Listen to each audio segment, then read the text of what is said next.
Okay, welcome to today's lesson. We're going to be talking about the kinetic molecular theory.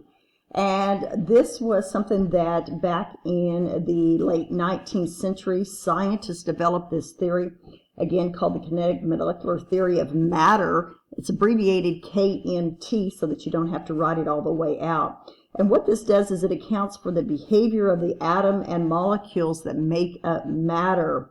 And what the kinetics molecular theory's basic fundamental principle behind it is that it is based upon the fact that the particles of matter are always in motion. And if you think about what the definition of kinetic or kinetic energy is, it is energy of motion.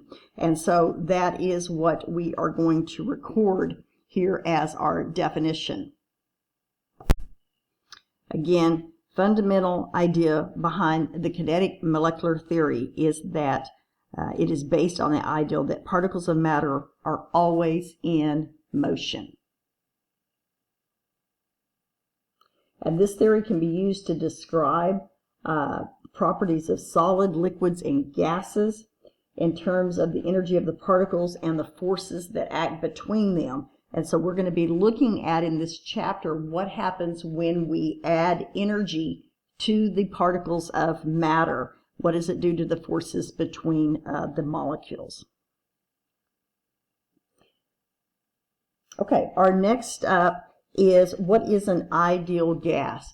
Now, there are two gases that we'll talk about, and we'll get more into them as we go into the next chapter, which will be on the gas laws.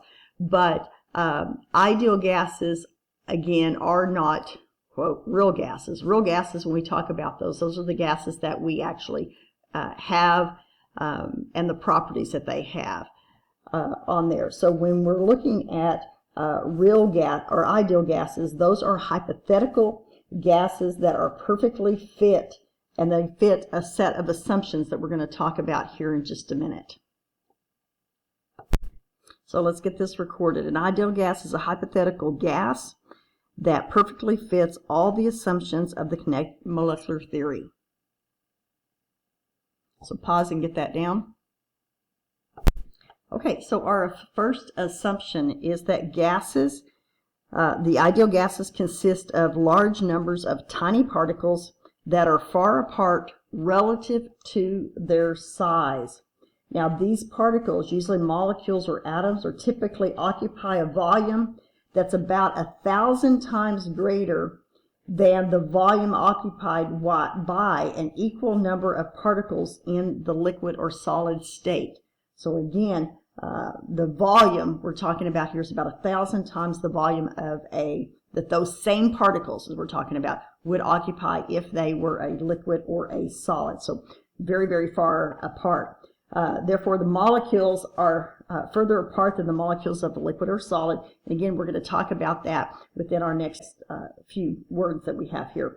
Most of the volume occupied the gas is empty space. So remember that. And that's why, again, we talked about earlier how we can pressurize gases and make them smaller.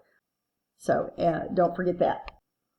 Again, gases also have a lower density than that of your solids and liquids. So they can say that they can be easily compressed. And I'm going to note that on here also, okay?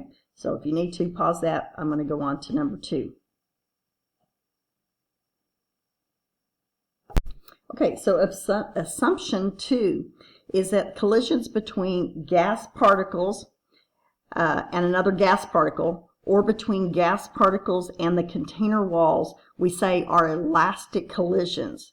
And what we mean by elastic collisions is that there's no net loss of kinetic energy. And again, if you need to write out kinetic energy, you can.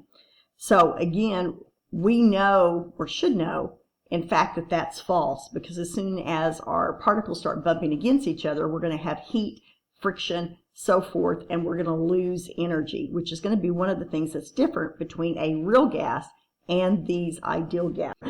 Computer, if you need to, and get this down. Okay, so our next assumption that we have is that gas particles are in continuous, rapid motion, which that should make sense. We've got those gas particles, they're really light, they're got a lot of space, they're just moving around in random motion. And again, they therefore must possess kinetic energy. Okay, so that is our assumption number 3.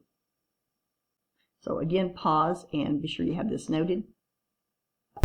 Okay, assumption 4 is that there is no force of attraction between the gas particles themselves. Okay, and the final assumption is that the temperature of the gas particles depends on the average energy of the particles of the gas. So the temperature depends on the average energy of the gas particles. Again, record. And then elastic collision, we already put those notes in our up above, so you can rewrite them or not. Elastic collision means there's no net loss of kinetic energy. Later on in our notes, we'll have inelastic, I-N-E-L-A-S-T-I-C collisions, and that is where there is a net loss of kinetic energy. And again, that will pertain to our real gases. Go on in terms of our definitions. Kinetic energy, again, we talked about, is the energy of motion. Again, it is the formula 1/2 mass velocity squared. So if it has no speed or velocity, then it has no kinetic energy. And then our last one is temperature. And temperature is defined as the average kinetic energy of the particles. So when we're measuring temperature, we're actually measuring how fast either the gas or liquid particles are moving on there. And there is a difference. Later on we'll talk about heat, and there's a difference between heat and temperature. So this is page 1 of your notes. We will continue on in just a minute.